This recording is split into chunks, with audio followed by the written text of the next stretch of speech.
Guys, patuloy si Realme na naglalabas ng kanyang mga AIoT products dito sa Philippines, and we have the Realme Techlife na robot vacuum. So right now, I have the privilege here to show you my first impression kung ano meron dito sa robot vacuum na ito. So tara, buksan natin.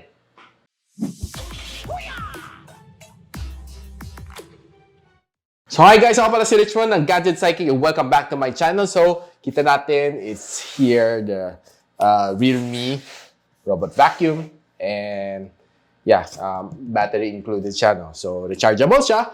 So what I have here is their very first version ng robot vacuum, So I'm quite excited for them, for Realme Philippines, as we continue to explore their way dito sa sa mga ecosystem na products, And ang dami, tuloy-tuloy ang release nila.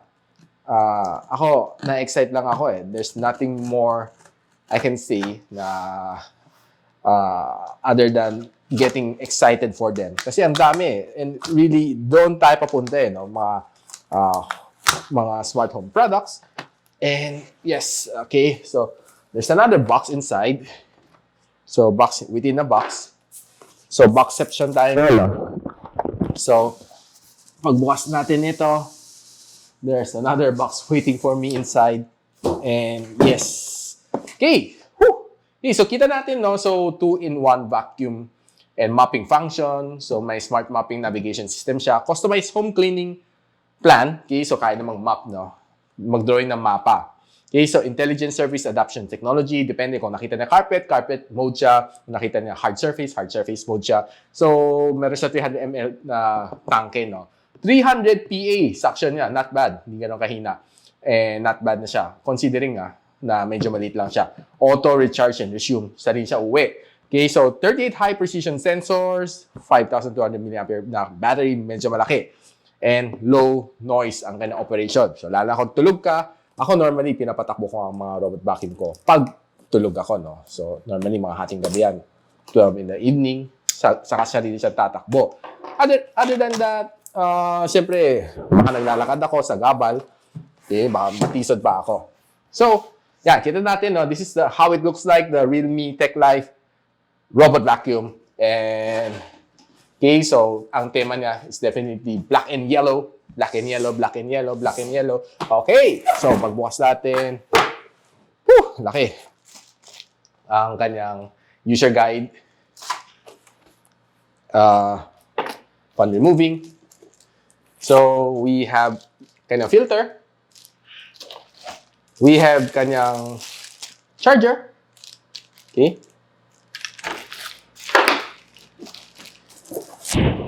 We have the robot vacuum itself. Okay, we have isang brush. Okay, pantanggal ng mga buhok. We have yung sweeper niya. And dalawa pala ang kanyang sweeper. Then, of course, ang kanyang docking station. Okay, so, buksan muna natin. Tingnan natin, this one. So, it's really nice to see na nag-explore na rin si Realme sa mga ganun, And, yeah. So, kailangan mo i-plug, sa wall charger, sabi niya. Then, kailangan meron siya konti mga distansya, na walang sa gabal. 0.5 meters sa left, 0.5 meters sa right, and 1.5 meters sa harap. Okay? Para makapag-operate siya na maayos. Yun ang sabi niya dito. And now for the big gun. Okay. So, okay, so medyo siya, a little bit smaller compared sa mga robot vacuum na gagamit ko, So, I've been using robot vacuum since quite some time, 2015 pa. Okay, so yeah, very minimalistic ang kanyang design, So, you have here power button niya, and of course yung kanyang return button. Now, kita natin the Realme Techlife na logo over here on top. And normally sa ibang color to. Kaya dilaw. Talagang tema niya, Realme. Okay, so dito sa likod, pagbukas natin, we have yung kanyang water tank. Okay, wherein dito mapapalitan ng filter. Okay, para mag-filter ng dust. And yeah, this is just the trash bin.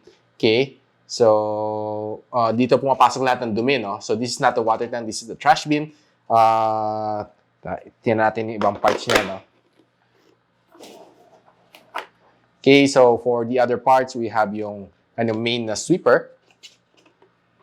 Main na floor sweeper, no? So this is the main brush. Okay. Ganda, okay naman. Pulida naman kanyang gawa. Okay. So, ang pinaka-problem lang lagi is dito naiipon lahat ng mga buhok. Na mga long and curly hairs. Mga mabilis maglagas ng buhok. Ay bumili na kayo ng strengthening shampoo. Kung hindi, maglilinis kayo ng sobra-sobra dito sa robot vacuum na ito. So, we have 2 wheels here. Okay? So, kaya namang akit ng mga humps, no, na maliliit siguro. Maybe nasa 5 cm ang tangkad. Then, we can put 2 brushes here. And this is something nice, though. Kasi on ang conventional robot vacuum, isang side brush ang meron niya. And this one, kay Realme, dalawa. Okay? So, I have one here. And another one here sa baba, which is amazing. Okay, so siguro mas malinis ang pag-sweep niya, lalo sa mga corners, no? Ayan, kita natin dalawa, no? So may left and may right siyang na sweeper. Okay? So sinusweep niya papasok, papunta dito para higupin niya dito. Okay, so yun ang trabaho nito. So we have several sensors, 1, 2, and 3 sensors over sa ilalim.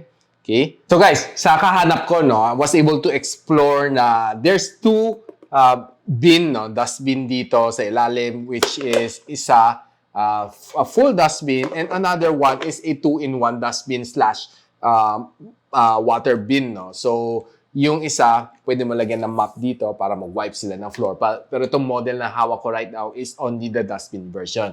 So guys, I'll be running some tests for this one, the Realme Techlife robot vacuum. And stay tuned for my full review of this robot vacuum. Kung gaano siya ka-efficient, okay ba siya gamitin, and how good it is for cleaning your home. So, ayan guys. So, I have the Realme robot vacuum. If you want to know kung saan natin pwedeng mabili ito and kailan ilo-launch, I'll be posting all the details on the description box below. So, and if you like this video, don't forget to like, subscribe, and of course, click that bell icon so you don't miss any future videos here sa aking channel. So ako pala si Richmond and you're watching Gadget, Sidekick. What's up?